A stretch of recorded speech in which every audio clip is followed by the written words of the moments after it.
नमस्कार मु Pushpita food corner को आपण को स्वागत।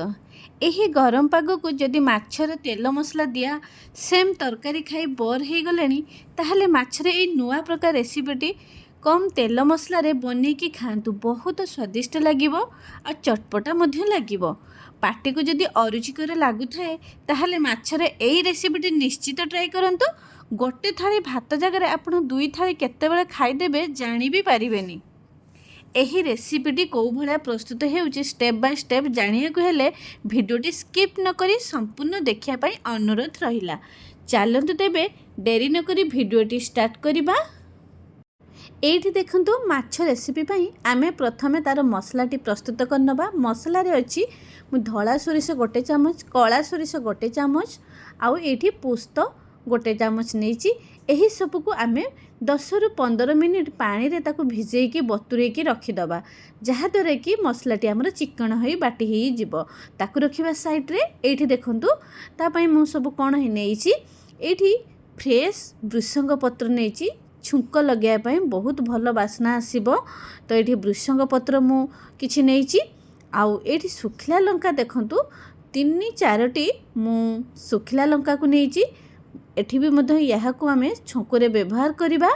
एठी हळदीर व्यवहार करिछि। एठी फुटण पाई सोरिष और जीरा को नेछि। एठी राग लंका गुंड गोटे चामच आउ सोरिष तेल मध्य नेछि। एहा को रखिबा साइड रे। एठी देखंतु दही माछ पाई मु दही 250 ग्राम रो नेछि।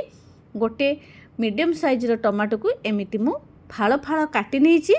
एही टमाटर मंजी को आमे काटिकी बाहर कर दबा। ए मंजीर आवश्यक पड़िबनी जेहेतु खटा टमाटो अछि। दही रे आमे पकेबा। दही भी कम खटार मु नेछि किंतु काळे अधिका खटा लागिबो, तेनु तार मंजी आमे बाहर कर दबा। आ किछि कंचा लंका नेछि। एठी देखंतु 600 ग्राम रो माछ मु नेछि, रोही माछ। से माछ को भल भाबरे मु धोई देथिली। तो सेथिरे लूण आ हळदी माछ हिसाब रे देई दबा। देखंतु तो यही लूण हलदी और माछ को भल भाव में आम गोलई दबा। सबू माछ देहरे जमती लगे कट हो लूण हलदी भल भाव में मिसीज। तो सही भाया आम गोलई दबा, भल भाव में मिक्स करदबा। तो ताकू एमती आम 15 मिनट पाई एमती साइड रे रखदबा गोलैकी। तो एठी देखंतु मु प्रथमे कौन करिछि ना गोटे कढ़ई गैस रे बसई देछि। एठी दही माछरे सब बेले सोरिष तेल रे व्यवहार करिए बहुत भल टेस्ट लागि थाए। तो तेलटा भल भाव में गरम हे धुआं बाहरिले जाइके आमे माछ को दे दबा। जदि तेलटा भल से गरम हे नथिबो माछ को दे देबे ताहले माछ लागि जिवो। तेणु माछरू माने तेलरू धुआं बाहर जाके आम माछ को दे दबा। आउ एठी माछ को आम 50 रु 60% कुक करवा, बेसी कुक करवानी। जस्ट ऊपर कलर आसीजिवो आ भितर पूरा नरम रहिबो, हल्का कलर आसीजिवो। बस एतिक ही आम ताको सॉफ्ट करके भाजबार अछि। तो सेकेंड फेज माछ को फास्ट फेज मु खुली आनी। तो सेकेंड फेज माछ को मध्य देदेली गोटे पर गोटे।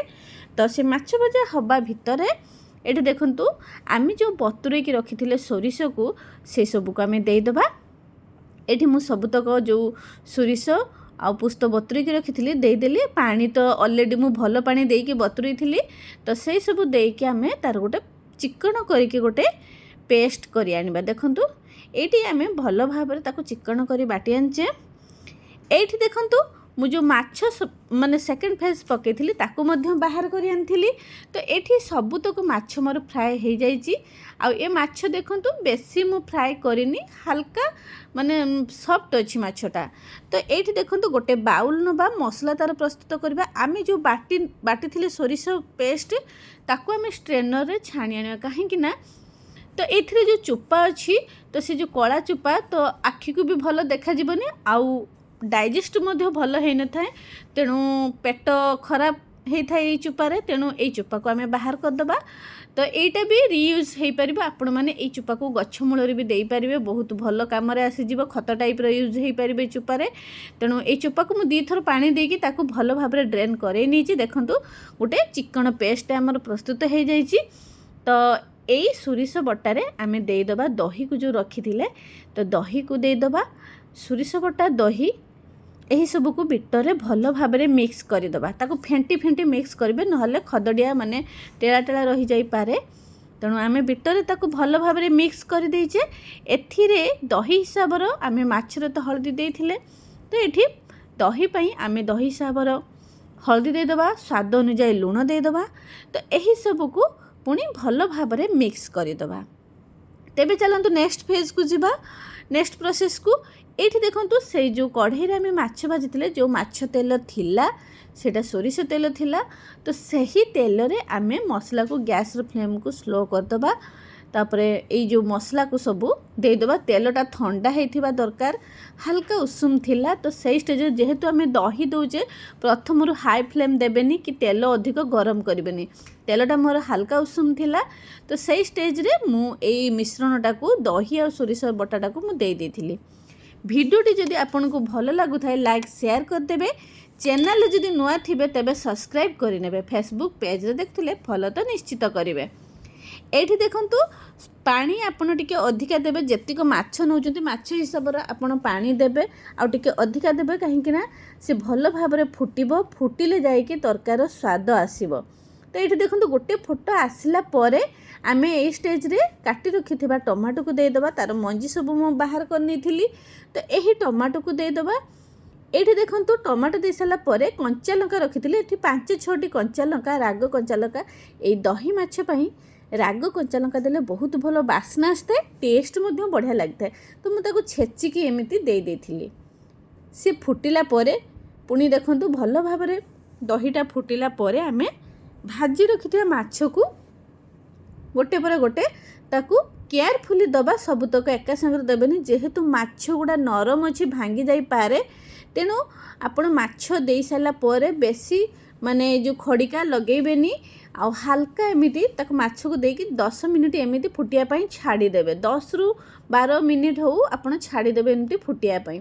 तो खुशुनी टोटाल लगेबेनी, कहीं ना माछ भांगी जीव। तो सी फुटिबा भितर एठी हम तड़काटे गोटे लगे देबा। तड़का पैन मु नेची सोरिष तेल 2 बड़ चामच दे देची, से 4टी सुखिला लंका देदेबा। तेलटा गरम है परे माने 4टी सुखिला लंका देदेबा। एठी जो सोरिष और जीरा रखी ताको गोटे चामच आम देदेबा। सी फुटिबा को दबा। एठी देखंतु भल भाव माने जीरा और सोरिष फुटी जीव जेतेबेले, तो ए स्टेज रे स्लो फ्लेम कर दबा। टिके भल बास्ना आनिया पई आम हेंगु गोटे पिंच देचे।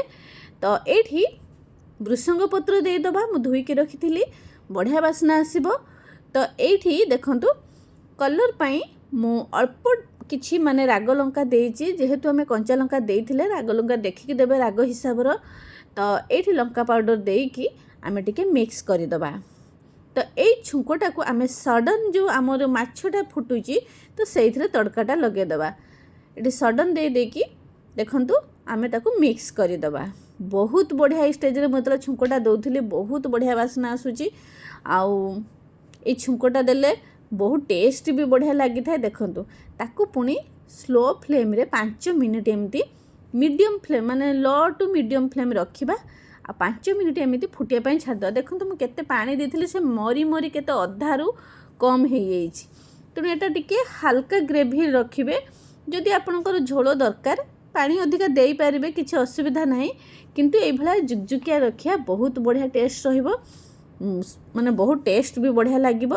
तो ये आम गैस फ्लेम को ऑफ करदा। देखो तो मुझे प्लेट सर्व करके देखुची।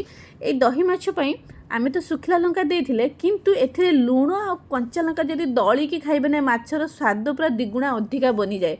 थरे आपण एई भलिया बनेकी निश्चित बनेकी खाइबे, देखिबे निहाती आपण मानकु पसंद आसीजिवो। आ बार बार बनेकी खाइबा पई इच्छा हबो। एई लंकार जो दली दबा तार टेस्ट बहुत बढ़िया आसीबो। एई भलिया रेसिपीटे आपण घरे निश्चित ट्राए करंतु। जदि रेसिपीटी भल लागुची फैमिली फ्रेंड मानक सहित शेयर करंतु। जदि अधिक भल लागुथाए तार फीडबैक मो सहित कमेंट रे शेयर करंतु।